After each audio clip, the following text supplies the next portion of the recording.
זמן קבלה בשידור חי, ערב טוב לכם. אנחנו נמצאים פה ביחד עם הרב לייטמן. ערב טוב לכולם.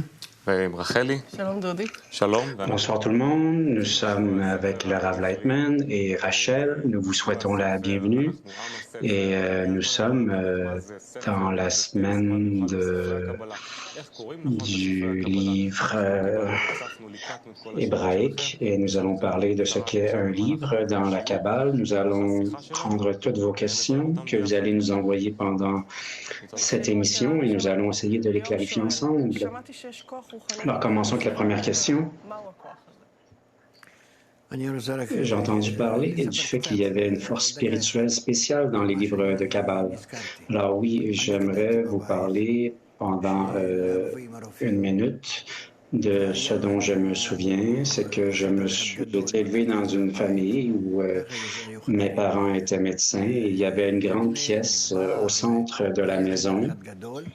Il y avait différentes pièces, il y avait la cuisine, mais il y avait aussi une grande pièce pour les invités. Et de temps en temps, on allait s'asseoir là et tout autour de la pièce, il y avait des étagères remplies de livres. Et c'est ce dont je me souviens quand j'étais jeune. Selon la hauteur que j'avais, selon ma taille, je prenais un livre qui était à ma hauteur sur les étagères. Et plus je grandissais, plus je pouvais atteindre des étagères différentes et plus élevées. Mais cette approche avec les livres semble maintenant révolue, mais il faut savoir que le livre, c'est vraiment une matière cachée, et en autant que vous pouvez me regarder comme un dinosaure qui aimait les livres et les dévorait. Mais vous savez, tout maintenant se fait sur l'ordinateur. C'est plus facile pour les yeux parce qu'on peut choisir la grosseur de caractère de la police. Mais pourquoi est-ce que je continue à me servir d'un livre physique pendant mes études? C'est que il y a quelque chose dans les livres que nous ne trouvons pas dans les ordinateurs. Et vous savez, il y a beaucoup de changements dans notre monde et ces changements opèrent à une vitesse de plus en plus rapide. Mais le livre est un peu une sorte de réconfort parce que lui, il n'a pas changé depuis des siècles. Et c'est comme un gage de stabilité. Et tout ce que nous ne pouvons pas tenir dans nos mains, ce n'est pas vraiment un livre. Et un livre, en fait, c'est une révélation. Quand je lis un texte, il faut que je découvre en lui un code intérieur. Et je dois déchiffrer tout ça à l'intérieur, de sorte que ce livre va commencer à s'installer à l'intérieur de moi et sur lui, je vais pouvoir mettre un écran qui me permettra de découvrir l'intériorité du monde. Et c'est ça pour moi un livre. Un livre, ce n'est pas seulement que des pages et des symboles, des signes et du papier. Vous savez, du papier pour commencer, ce n'était pas toujours du papier. Autrefois, c'était des parchemins. Et puis on a aussi écrit sur la pierre et le bois et le papyrus. Mais le concept du livre, c'est un code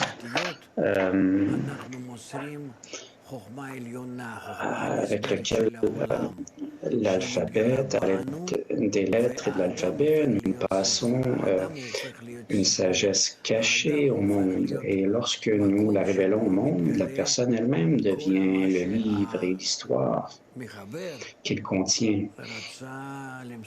Et l'auteur voulait, nous comprenons ce que l'auteur voulait nous donner en écrivant ce livre. C'est la raison pour laquelle les livres imprimés ont un grand bénéfice. Moi, qui me suis engagé dans la sagesse de la Kabbale, je comprends que le concept du livre, pour moi, c'est un message qu'une personne reçoit.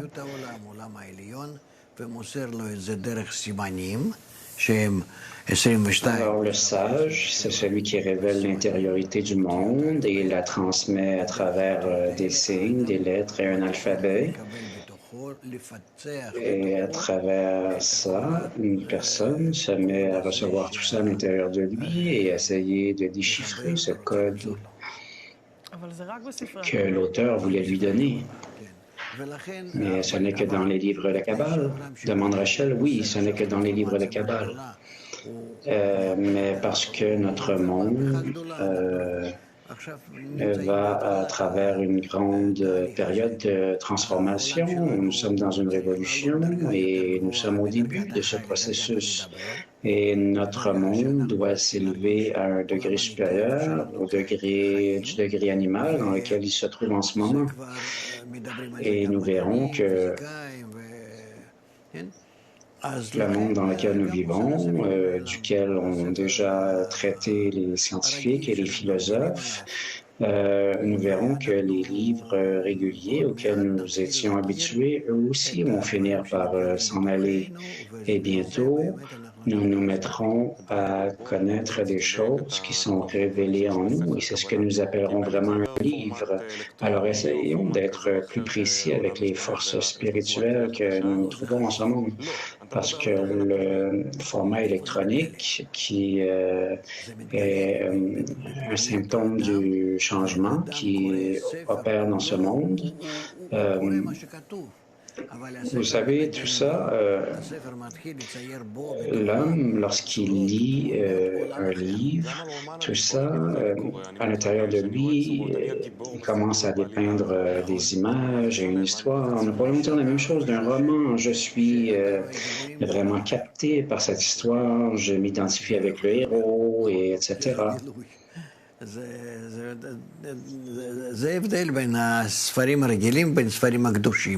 La différence entre les livres réguliers et les livres saints, cependant, c'est que saint, ça veut dire qu'il y a une séparation et une différenciation. Et lorsque nous sommes en contact avec une réalité qui est différente de la nôtre, lentement, tout le monde aura à passer à travers ce changement à une nouvelle dimension, et ce qui nous y conduira, c'est le livre, le concept. Alors, ce n'est pas vraiment les pages ou l'enluminure ou, vous savez, toute l'enveloppe, l'extérieur d'un livre, mais c'est le contenu lui-même.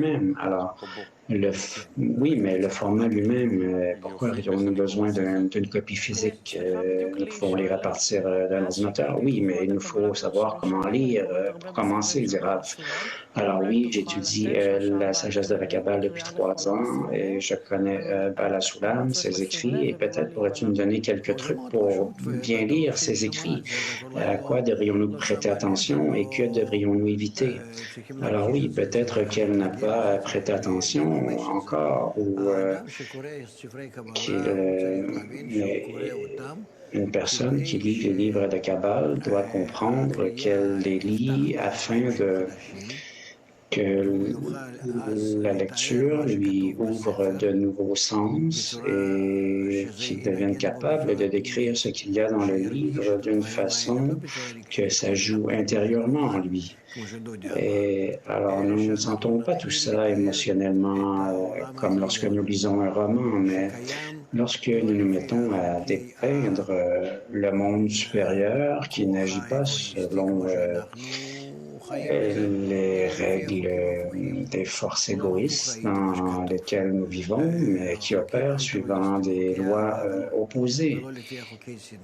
Alors, il s'agit de lois altruistes ici, des règles d'amour et non de haine.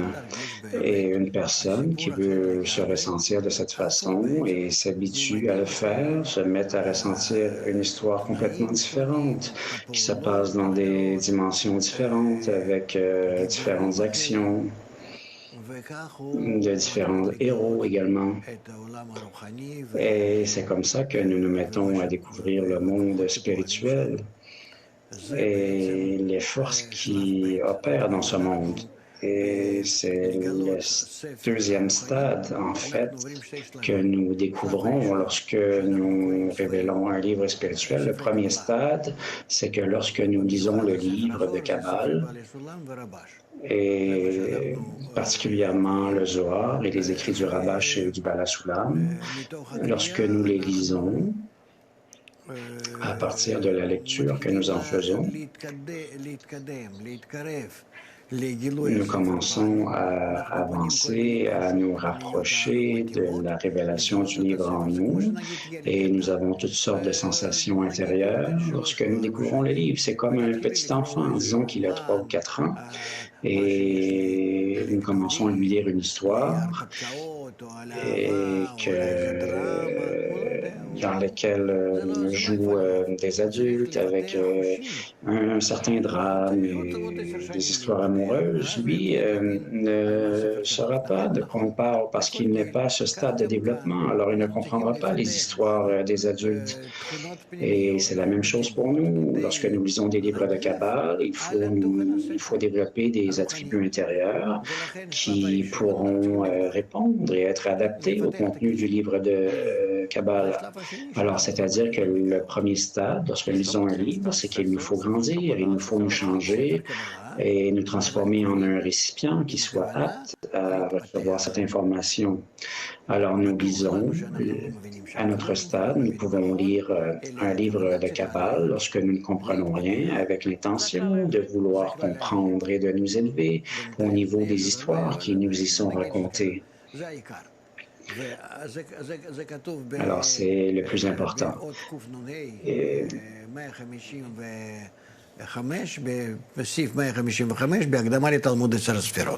alors, il est écrit à l'article 155 dans l'introduction à l'étude des Séphirotes que après qu'une personne s'améliore et qu'elle ressent ses kélim et on arrive à des discernements spirituels qu'elle reçoit par la lecture des livres de Kabbale, elle se met petit à petit comme un enfant qui croit et qui grandit.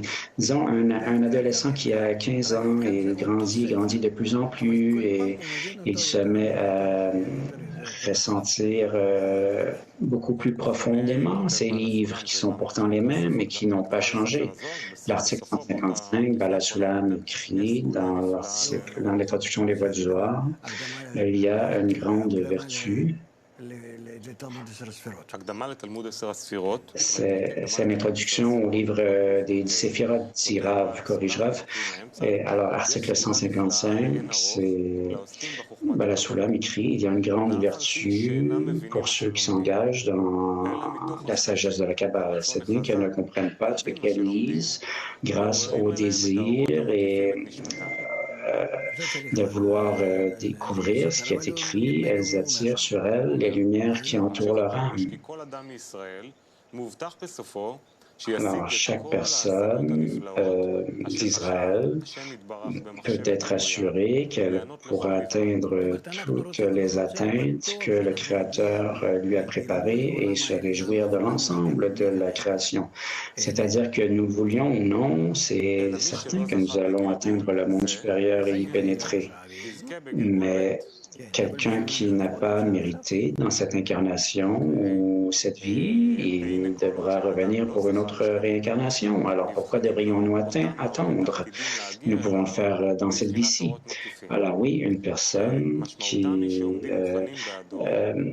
a le désir de comprendre ce qui est écrit attire à lui la lumière environnante. Et alors, nous pouvons purifier les intentions d'une personne et ils deviendront pour lui des instruments de mesure. Alors oui, c'est très simple. C'est lorsque je lis lis un livre et il y a une force dans le livre que je ne connais pas, mais il est dit que cette force opère sur moi et me développe en un instrument de mesure, m'amène de nouveaux discernements, des pensées, des sensations. Et alors, je me mets à comprendre ce qu'il y a dans le livre, je me mets à ressentir et à voir grâce à mon observation intérieure, tout comme un enfant qui grandit, c'est vraiment la même chose. Alors, je me mets à comprendre maintenant davantage le monde dans lequel je vis et nous nous développons à un degré beaucoup supérieur du degré animal. Un animal ne comprendra jamais ce qui est écrit dans un livre si nous lui racontons ce qui est écrit à l'intérieur de l'histoire. Disons que nous racontions une histoire à un chat, mais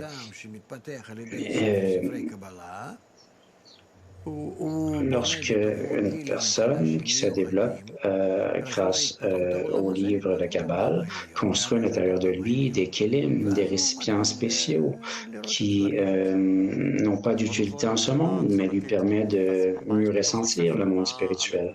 Oui, retournons à la question initiale. Qu'y a-t-il donc dans un livre et les kabbalistes et les auteurs, qu'est-ce qu'ils ont mis de spécial à l'intérieur de ces livres? Alors oui, je vais te dire que c'est la raison pour laquelle ce n'est pas du papier ou des écrits ou un livre physique. Les livres qui sont écrits par les kabbalistes, ce sont des symboles sur du papier comme tout autre livre, mais ces signes sont connectés à la force de la personne qui les a écrits et à partir de l'atteinte de les personnes qui les ont écrits. Alors, lorsque je lis un livre de Kabbale, je veux atteindre ce que l'auteur a atteint, ressentir ce qu'il a ressenti. C'est très similaire à la façon dont nous pouvons lire un roman. Mais la différence se trouve dans l'auteur. Lorsque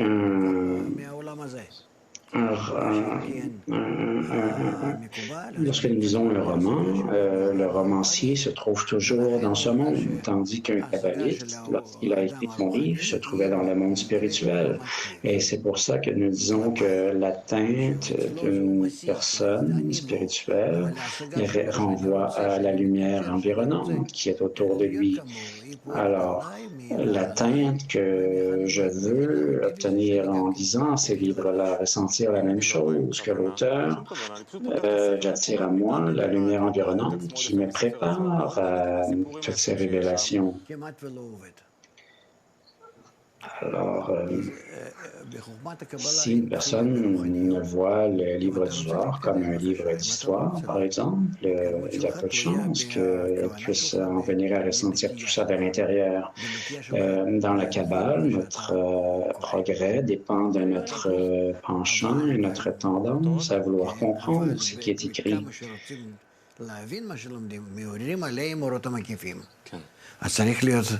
Mais plus nous voulons comprendre ce qui est écrit, plus nous éveillons la lumière environnante.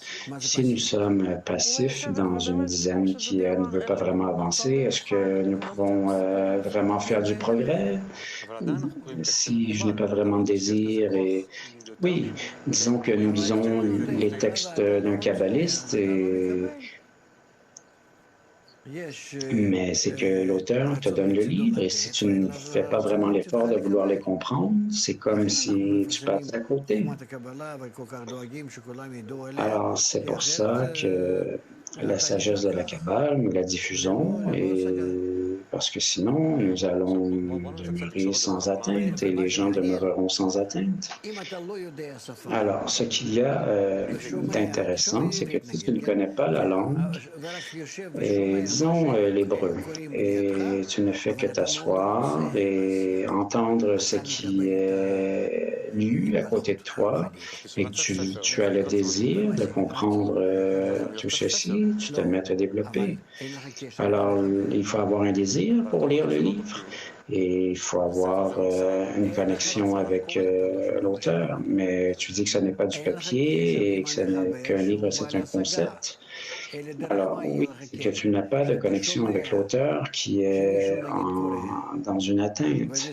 Mais si tu écoutes quelqu'un qui lit le livre dans un langage que tu ne comprends même pas, mais que tu as vraiment le désir d'atteindre ce qu'il a atteint, l'auteur, alors tu attires à toi la lumière environnante et sans les livres, il n'y aurait pas de connexion.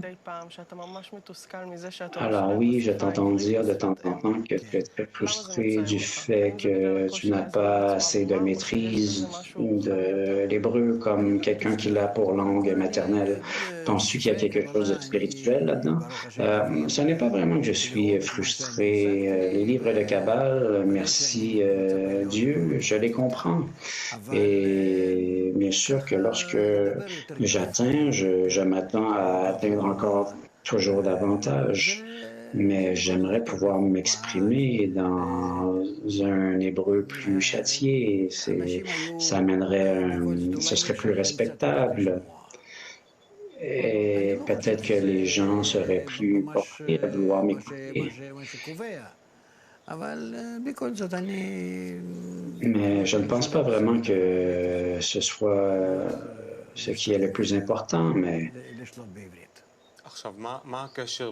j'aimerais beaucoup pouvoir parler hébreu de la même façon dont je parle le russe. Et alors, le livre des nations, qu'est-ce que ça veut dire, le livre La Nation? C'est un livre qui a été écrit par les Juifs, qui n'étaient toujours pas vraiment une nation, et ils gravitaient autour d'Abraham. Et à une époque où il y avait 70 tribus à Babylone, et grâce à la Kabbale, ils sont devenus une seule nation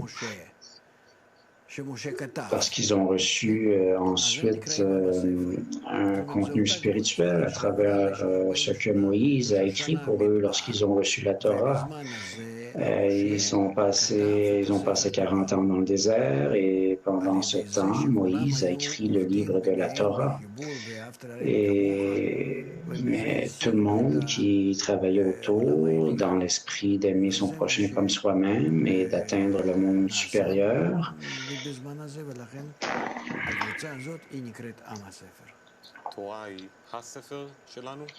c'est ça qui a été fait à cette époque et c'est pour ça que nous appelons ce groupe la Nation du Livre. Oui, la Torah, c'est le plan de la création, c'est le processus à travers lequel une personne doit passer. Et une personne doit se développer jusqu'au degré de la divinité, et alors elle pourra découvrir la force supérieure de Dieu à travers un processus qui s'appelle l'adhésion au Créateur. Et tout ça, c'est quelque chose qui nous peut implanter dans notre monde. Et qu'est-ce que le reste des kabbalistes ont ajouté à travers les générations à la Torah? Pourquoi la Torah ne suffit-elle pas? C'est parce que tout ce que les autres kabbalistes ont pu ajouter après la Torah, ce sont des interprétations, parce que chaque homme a une perception propre à elle, et chaque génération, après la génération du désert, était pire que la génération précédente. C'est-à-dire que son ego s'était développé et révélé encore plus que la précédente. Et plus l'ego est grand, plus on peut rentrer en profondeur dans le monde spirituel. Oui, ces dernières années, j'ai vraiment approfondi ma connaissance de la Torah. Je ne suis pas religieux, mais je sens qu'il y a quelque chose de spécial dans la Torah.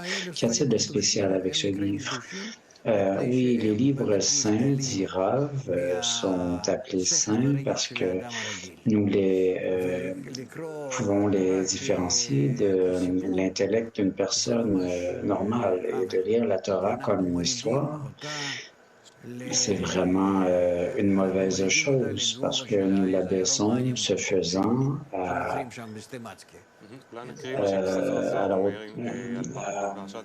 nous l'abaissons à la même hauteur qu'un roman, par exemple. Et Et oui, le Zohar écrit malheur à la personne qui pense que la Torah ne parle que d'histoires simples et ועוד יותר יפים מהם, אלא שכל דברי התורה הן סודות עליונים. tous les mots de la Torah sont en fait des secrets supérieurs et non de l'histoire de personnages.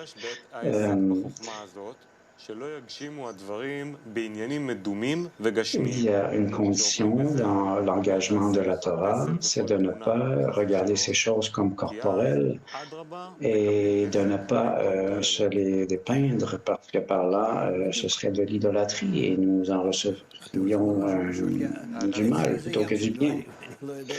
Alors, oui, je ne sais pas vraiment ce que tu voudrais entendre de moi à ce propos. Oui, mais il y a des kabbalistes qui n'ont pas vraiment écrit comme le Baal Shem Tov, et oui, il y a ceux qui n'ont pas vraiment écrit et les autres. Ça dépend de qui était le kabbaliste, et le kabbaliste, normalement, se divise en deux genres.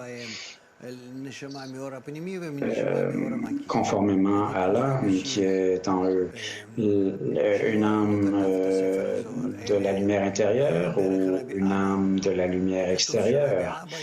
Alors, Rabbi Shimon, par exemple, n'a pas écrit le Zohar lui-même, mais est passé par Rabbi Abba, parce que Rabbi Abba pouvait écrire les choses d'une certaine façon qu'il n'y a que ceux qui en seront dignes à travers les générations de comprendre ce qu'ils ont écrit. Alors, un kabbaliste écrit et sait que dans 2000 ans, il y aura une personne en particulier qui vivra et on lui permettra de pouvoir atteindre ce livre jusqu'à une certaine hauteur. Alors, il pensait probablement à toi. C'est-à-dire que nous sommes dans un système d'Adam Richon et qu'un kabbaliste contrôle tout ce système. Là, nous sommes, des progénitures spirituelles. Mais toi, comment pourrais-tu essayer d'éclaircir les choses davantage pour la prochaine génération? Mais c'est que tout ce que nous écrivons dans un livre de Kabbale, c'est en fait, nous parlons d'exception dans un système et nous savons que le temps viendra et que tout d'un coup, une porte s'ouvrira pour Doudi en ce monde et pour arriver à une certaine atteinte. Et c'est ça que nous voulons dire par écrire, oui, parce que c'est écrit sur les tables de notre cœur et pas simplement sur du papier. Alors, tout ça, ça a à voir avec notre désir. Si tu vois un livre et tu sais que tu ne peux pas le comprendre, mais que tu veux vraiment, vraiment comprendre ce qui est écrit là, alors le désir, c'est ce qui pénètre à travers les lettres et à travers le mécanisme de la création, tu peux te connecter à la source de la lumière et ça opère sur toi. Alors, d'une certaine façon, nous serons synchro avec ce qui est écrit. Oui, c'est ce que nous considérons comme la révélation de l'écran intérieur où tu pourras comprendre le monde spirituel et voir que tout ça, ça se passe à un autre niveau. Oui, mais tu dis que les livres, nous étudions ceux du Baal HaSulam et du Rabash et du Baal HaSulam, et que tes livres à toi, nous ne devons pas les lire comme étant une façon de recevoir de la lumière par eux. Tant que je serai en vie, je ne veux pas que vous les perceviez de cette façon. Comment pourrais-je moi-même me comparer à Rabbi Shimon, à Baal HaSulam ou à Rabash, mon professeur? Bien que je me vois comme un adapteur pour la génération actuelle, je ne me vois pas capable de prétendre ce genre de choses. Mais une autre génération pourra venir et peut-être que ça servira de transition pour eux. Oui, bien sûr qu'ils pourront utiliser mes livres et ils utiliseront tout ce que nous faisons, mais de dire que il nous faut vraiment clarifier tout ce matériel. Il y a des milliers et des milliers de pages et Et c'est pour ça que le temps viendra où nous verrons ce qui est... les gens verront qu'il y a du bien dans ces livres et pourront également clarifier nos leçons et comprendre davantage ce qu'ont écrit Bala Sulam et Rabash. Oui, dernièrement, j'ai découvert la sagesse de la Kabbale, j'ai cherché des livres sur le sujet et je me suis rendu compte qu'il y avait beaucoup de livres de Kabbale. Lesquels est-ce que tu me suggérerais? Les premiers livres sources sur lesquels je devrais me pencher? Ça dépend d'une personne. Si une personne est plutôt portée vers son intellect ou est plutôt émotive, si elle est plus émotive, je lui recommanderais Shamati. Si elle est plus intellectuelle, je lui dirais Matan Torah, l'article Larvout, l'essence de la sagesse de la Kabbale, ce genre de trucs, les articles du Bala Sulam. Alors oui, et de tes livres, de tous les livres que tu as écrits, lequel préfères-tu? אתה לקחת את שמעתי ואיבדת אותם לקהל הרחב, וזה מאוד רגשיים. ככה אני זוכר. בכלל, האם אתה אוהב? Oui, si nous parlons du cœur, moi ce que j'ai aimé, c'est lorsque je parle de Shamati, que j'essaie de les expliquer à partir de mon cœur. Alors, pour l'instant, non, je ne suis pas en train d'écrire. Je n'ai pas écrit depuis peut-être 12 ans. Je n'ai pas écrit un seul mot pour un livre, mais parce que je n'ai pas le temps d'écrire et que le développement dans notre groupe se fait de façon si rapide que je n'ai pas le temps d'écrire. Mais quand je vais dans le bureau, tu es toujours en train de travailler sur un texte et de lire. Oui, mais je travaille sur une source, je ne travaille pas à partir de rien. C'est que je suis en train de travailler sur le Zohar et les écrits du Bala Sulam et du Rabash et je suis en train de les mâchouiller. Alors, oui, tu es en train de les traiter et plus ni moins traiter cette information, oui, mais tu vois, moi j'écris des articles maintenant pour le public en général et le reste, je n'écris plus. Oui, toute la journée, jusqu'à ce que parce que vous savez que j'enseigne le matin et maintenant j'enseigne aussi le soir. Alors, de 2 à 6, je me réserve 4 heures de temps libre. Alors, ce n'est pas tellement libre parce que je dois écrire sur mon blog et sur Twitter et d'autres trucs. Tu aimes écrire? Oui, auparavant, j'aimais écrire, mais tes premiers livres, c'était Rabash qui t'avait poussé à les écrire. Mais je pense que c'était aussi connecté à la cigarette. Je ne sais pas comment dire ça, mais lorsque j'ai arrêté de fumer, j'ai arrêté d'écrire. J'ai arrêté d'écrire, de lire, non? Ouais, j'étais si dépendant de ça et ça me donnait de la patience d'un certain côté et une certaine force pour écrire. Oui, Rabash fumait et écrivait aussi, oui, et Bala Sulam aussi. Alors, il n'y a rien d'éducatif là-dedans, mais y a-t-il une connexion? Non, il n'y a pas de connexion entre fumer et écrire, mais cette habitude de fumer, c'est quelque chose qui m'aidait à procéder à des clarifications.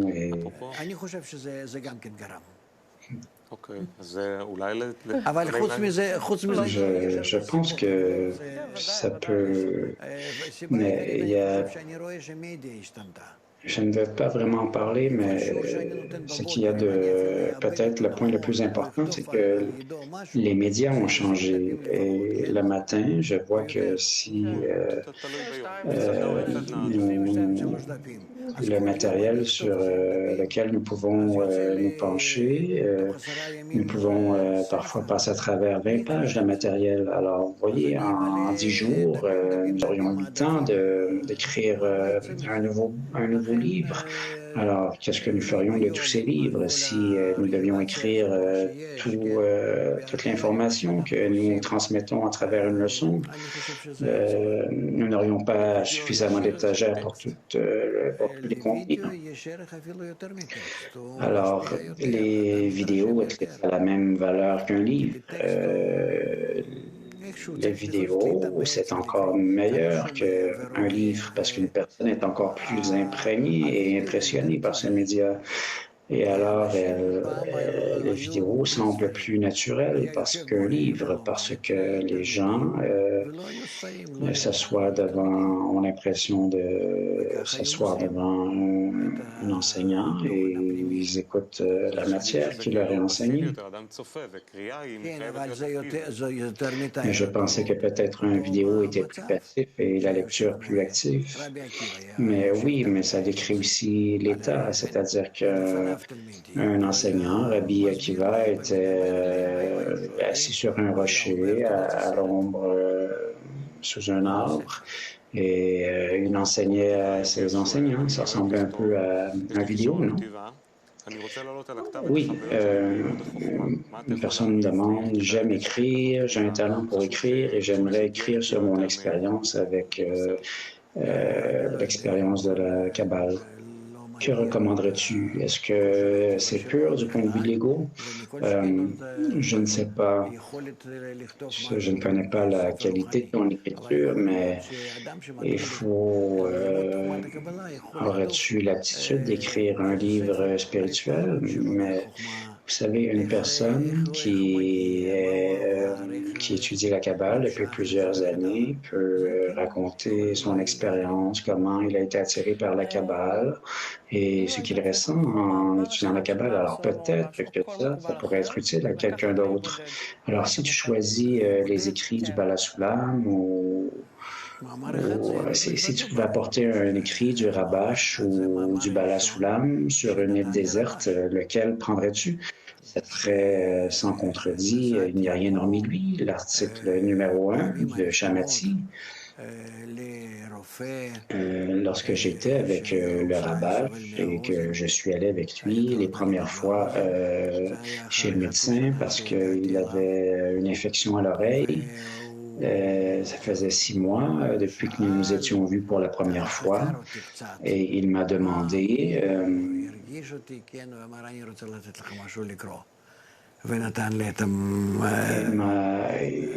il me ressentait, il m'a donné des trucs, il me dit montons à l'étage et je vais te donner des trucs que tu pourras lire. Et c'est là qu'il m'a donné cet article, il n'y a rien hormis lui.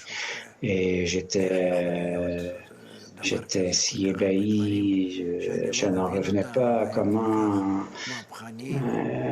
toutes ces choses que je ne comprends pas et ça me semble si révolutionnaire et comment les comprendre et essayer de vivre selon la compréhension que nous pouvons en avoir. Il y a cette force supérieure qui dirige tout ce monde dans lequel nous vivons et je n'ai rien d'autre à faire en ce monde que de me tourner vers cette racine unique et de voir que ma vie en ce monde n'a pour but que d'en venir à prêter attention à cette force unique et cette racine unique qui contrôle tout. Alors pour moi, c'était vraiment une grande innovation. Alors, suivant ce qu'il avait choisi pour moi, moi aussi, je recommanderais ce premier article pour tout le monde. Il n'y a rien hormis lui, alors ça veut dire qu'il n'a pas d'autre force dans le monde qui aurait l'aptitude d'aller à l'encontre de lui. C'est comme ça que s'ouvre Il n'y a rien hormis lui. Pourrais-tu nous donner davantage d'informations là-dessus? Comment se concentrer pour le lire? C'est très simple, c'est le fait qu'il y a une source qui opère sur nous et nous envoie toutes nos pensées et nos sensations, et que tout ce qui arrive, nous semble arriver pour des milliers de raisons. En fait, il n'y a pas des milliers de raisons, il n'y a qu'une seule raison, un seul désir, et ce désir opère d'une multitude de façons sur nous tous. Et ce qu'il nous faut faire à partir de toutes ces sources qui nous apparaissent et qui semblent nous apporter dans des différentes directions, il faut tout ramener à lui et se dire que tout ce que nous voyons de différent, ça venait de lui et il faut redonner à cette force unique. Et alors, je me mets à le connaître et alors, il se met à m'influencer à travers tous ces moyens. Et je me rends compte que tous ces moyens, lorsque j'essaie de redonner l'influence qu'il m'apporte, de lui redonner à lui, alors je me mets à le connaître davantage. Pourquoi est-ce qu'il m'influence de tant de façons différentes? Pourquoi il évoque en moi toutes ses forces et ses réponses à ses forces? Pourquoi m'invite-t-il à me tourner vers lui? La réponse, c'est que à travers ces milliers de moyens et d'influences que je reçois, je dois, à travers ces moyens, lorsque je les trie et je les ramène tous à lui, je me mets à le connaître. Et alors, à ce moment, nous découvrons le monde spirituel. Pourrais-tu le dessiner, s'il te plaît, Damon Rachel? Oui, mais... Alors, il y a moi ici. Et en haut, c'est la force supérieure, le Créateur.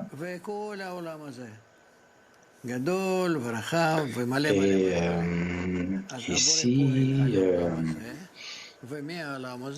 c'est notre monde et le Créateur opère sur ce monde. Et de ce monde, tout ça agit sur moi de différentes façons. J'arrive à avoir plusieurs intentions différentes et plusieurs directions aussi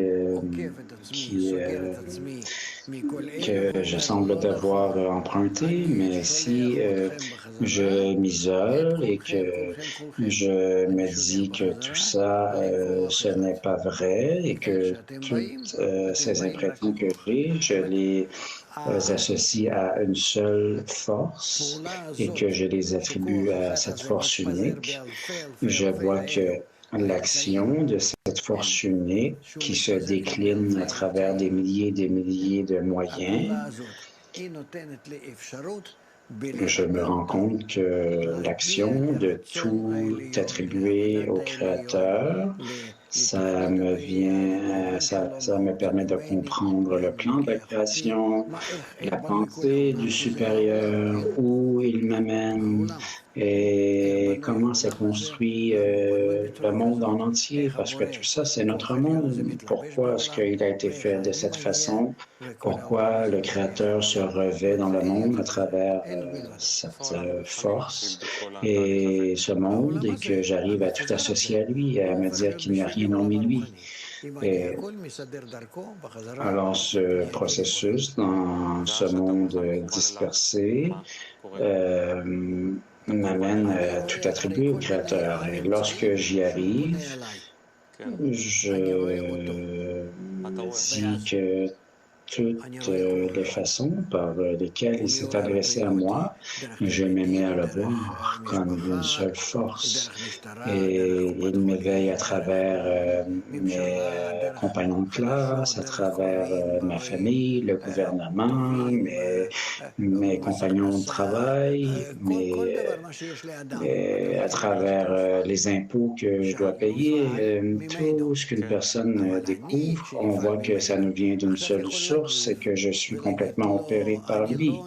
Et moi, comment est-ce que je peux répondre et dire non, je ne suis pas sous la firule de tous ces moyens différents, mais je suis opéré par une seule source.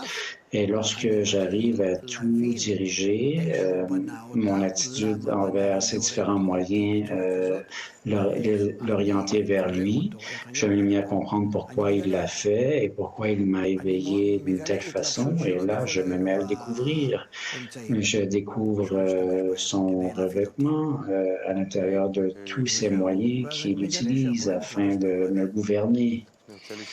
Et je révèle que le Créateur se révèle dans mon monde. Alors oui, nous parlions des livres. Alors, comment un livre de Kabbale peut nous aider à en venir à cette bonne perception que tu décris? Oui, lorsque je lis un livre, je dois aussi dépeindre que je reçois à l'intérieur de ce livre une influence du Créateur. Et alors, que tout ce que je lis dans le livre, un livre de Kabbale, j'apprends là les actions et les opérations du Créateur. Et encore une fois, je me dis que Israël, la Torah et le Créateur sont un. Alors, Israël, c'est moi, et la lumière, c'est ce monde auquel que je veux comprendre. Et au-dessus, il y a le Créateur. Alors, Israël, la lumière et le Créateur, tout ça, ils sont un. Alors, nous devons tout revêtir en une seule entité. Alors oui, je lis les psaumes un peu chaque jour. Après, lorsque je me suis mis à lire la Kabbale, je me suis dit que je ne comprenais rien finalement des écrits saints. Est-ce que je devrais arrêter de lire les psaumes? Non, les psaumes, c'est si bien. Tu ne devrais pas arrêter de lire à partir de lire les psaumes et de tous les livres saints. Les psaumes, c'est les meilleurs écrits. Ils ont été écrits par le roi David, qui est Malchut, et ils ont été écrits à partir d'un degré spirituel si sublime et si élevé que nous comprenons pourquoi les psaumes sont si populaires et si appréciés. Mais de les comprendre, tout ça, ça renvoie vraiment à la lumière supérieure. Il y a plusieurs parties lorsque nous étudions la sagesse de la Kabbale, nous voyons que plusieurs choses commencent à être de plus en plus claires. Alors oui, j'aime beaucoup les écrits du Rav Kook, même si je ne comprends pas ce qui est écrit, ça m'émeut. Alors pourquoi est-ce que je pourrais combiner les écrits du Rav Kook avec ceux du Rabash et du Baal HaSulam? Lorsque j'étais avec Rabash, je voyais à quel point il pouvait respecter aussi Rav Kook. Il le connaissait personnellement et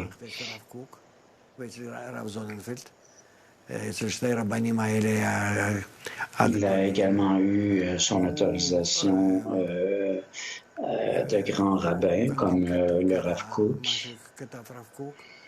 Et il a lu ce qu'écrivait le Rav Kook. Je me souviens, j'étais avec lui à l'hôpital et il avait été hospitalisé pendant un mois et il avait amené avec lui un livre. C'était un livret, un vieux livret qui probablement venait des années 30. Et il me l'a donné pour que je puisse le lire. Rav Kook écrivait très bien, il avait un langage très précis et très spécial, mais moi, comme homme de science, suivant mes propres caractéristiques et du fait que je ne maîtrise pas si bien l'hébreu, je ne suis pas si attiré par ce genre d'écrit. Parce qu'il écrit d'une façon très poétique et c'est trop poétique pour moi. Ce n'est pas assez précis, mais ce qui est le plus près de moi, c'est l'étude des Séphiroth. Oui, est-ce qu'une personne devrait pouvoir lire Rav Kook si elle étudie avec nous? Oui, elle devrait continuer de lire Rav Kook, mais tout ça, ça dépend du fait qu'une personne apprécie ce style ou non. Chaque livre de Kabbale a ses propres caractéristiques, ses propres attributs, et alors ça vaut la peine il y a il y a Chaim Vital qui avait écrit des écrits aussi qui sont très bien. Et nous pouvons lire aussi la Mishnah et le Talmud babylonien qui parlent tous du livre supérieur et nous amènent à vouloir révéler le Créateur. Mais tout ça, c'est simplement que c'est écrit dans un langage différent. Nous savons qu'il y a 4 langages différents pour révéler le Créateur et nous devons comprendre que derrière chaque livre se trouve une force supérieure grâce et par le livre, nous pouvons en venir à le révéler. Alors oui, il y a les écrits de Bialix, je crois, qui auraient été influencés par le Bala Sulam. Non, vous savez, pendant cette époque, plusieurs étaient influencés par Bialik, l'auteur dont nous parlons, a rencontré Bala Sulam et il s'est mis à étudier la Kabbale, mais ensuite il est allé à Vienne pendant les années 30 et il est décédé. Il est décédé à Vienne. Il n'a pas vraiment pu commencer à étudier. Oui, est-ce que il y a plusieurs personnes que nous pouvons connaître dans le monde qui ont été influencées par le Bala Sulam ou le Rabash, par leurs écrits? Non, en autant que je sache, je n'en connais pas vraiment. J'étais moi-même très dévoué à l'égard du Rabash et je voulais tout recevoir de lui, ce qui allait me permettre de révéler la sagesse de la Kabbale. Et à côté de tout cela, personne ne m'intéressait vraiment. Alors, tous les livres qui pouvaient être écrits ou même les films qui ont pu être tournés, ça ne m'intéressait pas. Ce qui m'intéressait, c'était la méthode de l'atteinte. De tous les livres que tu as lus, lequel t'a le plus impressionné? Peut-être dans ta jeunesse, un livre qui t'a amené à vouloir rechercher la vérité avant de venir au livre de Kabbale.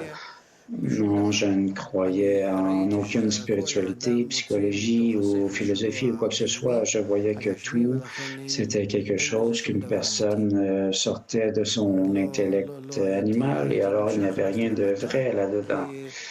Et j'étais vraiment attiré par la science parce que la science était des faits, des choses que nous pouvions découvrir dans la nature et personne ne pouvait rien contredire ou ajouter à cela.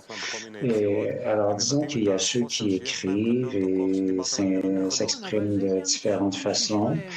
Ils expriment le fait qu'ils ne sont pas dans cet état de n'y a rien dans lui. Alors, qu'est-ce que je pourrais apprendre de tout ça? Alors, vous savez, des compositions, c'est des compositions. J'aime la musique, j'aime l'opéra, quelques trucs en ce monde, mais je comprends un peu du langage de la peinture et des arts, mais est-ce que ça voudrait dire que j'y vois une spiritualité? C'est une personne qui s'exprime de différentes façons et c'est son expression corporelle, d'impression corporelle. Alors, quel livre qui n'est pas du Rabash ou du Bala Sulam aimes-tu lire? Les écrits du Bala Sulam, ce n'est pas tant que ça. Vous savez, le Rabash, lui, c'est 3 volumes d'articles à peu près. Alors, vous savez, tout ça, ce sont des livres dans lesquels je suis constamment plongé. Et j'espère que bientôt, Nous allons nous remettre à étudier les articles du Rabash, les articles du Baal HaSulam. Je les consulte aussi constamment. Alors, oui, il y a des internautes qui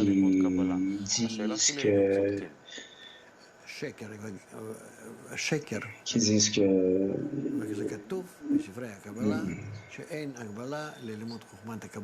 il est écrit dans les livres de Kabbale qu'il n'y a pas de restrictions pour ceux qui veulent étudier la Kabbale et que tout le monde peut en venir à comprendre ce qui est écrit. Alors la question, c'était devons-nous avoir une préparation, une disposition spéciale pour étudier la Kabbale?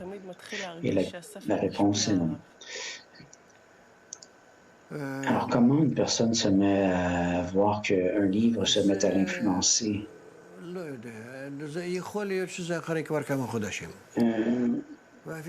Je ne sais pas, et ça pourrait que ça arrive après quelques mois et peut-être avant. Un livre de Kabbale se met à influencer une personne très rapidement, mais ça dépend ce qu'une personne désire en recevoir. Des impressions, on peut en recevoir, mais un approfondissement, ça prend du temps et de la force. Alors, si nous lisons un livre de Kabbale, est-ce que ça peut être un remède ou nous apporter une certaine magie? Il n'y a pas de charme.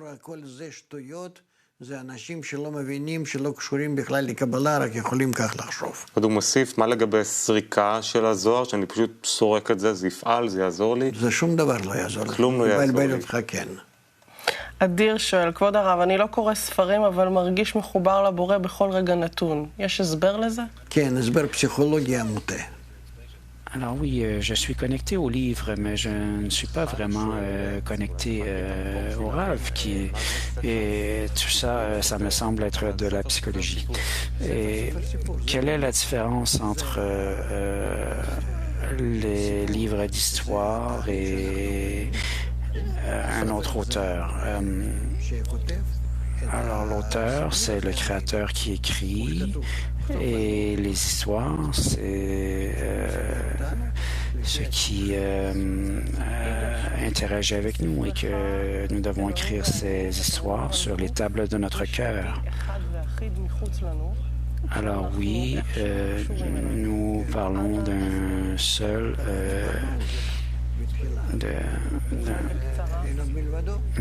Nous avons parlé du fait qu'il n'y avait rien hormis lui, et nous en parlons encore maintenant et dans les dernières leçons. Mais pour que je comprenne comment une personne écrit sur les tables de son cœur, il écrit avec ses désirs. Le cœur, c'est le siège de tous les désirs. Et alors, il faut voir que nous sommes un instrument dans les mains du Créateur et que le Créateur va écrire sur une personne son plan, et à travers ce programme, nous en viendrons à ressentir le monde dans lequel nous vivons. Alors, avons-nous une histoire commune? Oui, nous tous, nous appartenons à une seule histoire, un seul désir, Adam Richon, et les âmes individuelles appartiennent tous à une âme générale. Alors peut-être pourrions-nous dire à nos auditeurs que nous avons lu un extrait ensemble et que ça nous a tous donné élevé notre esprit. Alors oui, il nous faut faire un effort commun et alors ça nous éveille. Oui, mais si tu disais que physiquement, comment voir que ça nous influence? Est-ce que ça peut jouer sur notre pression artérielle? Et oui, en fait, par exemple, lorsque nous les lisons, ça nous influence à la fois corporellement et physiquement. Alors, peut-être que nous pourrions lire l'extrait de Shamati Alors oui, un livre, c'est écrit l'auteur est le propriétaire du livre et le livre, c'est là où il nous faut recevoir la matière de l'histoire, c'est-à-dire la Torah, et nous devons la recevoir et l'écrire sur les tables de notre cœur. Merci beaucoup, Dr. Lightman. Merci beaucoup, Rachel. Merci beaucoup à nos internautes qui nous écoutent. Vous devez savoir que les textes sources, nous les lisons ensemble tous les jours avec le Dr. Lightman. Et si vous allez sur notre site Internet, vous allez voir qu'il y a beaucoup de matériel, tant écrit qu'audiovisuel. Et nous allons nous revoir la semaine prochaine ou un peu plus tard si nous ne pouvons en raison du congrès.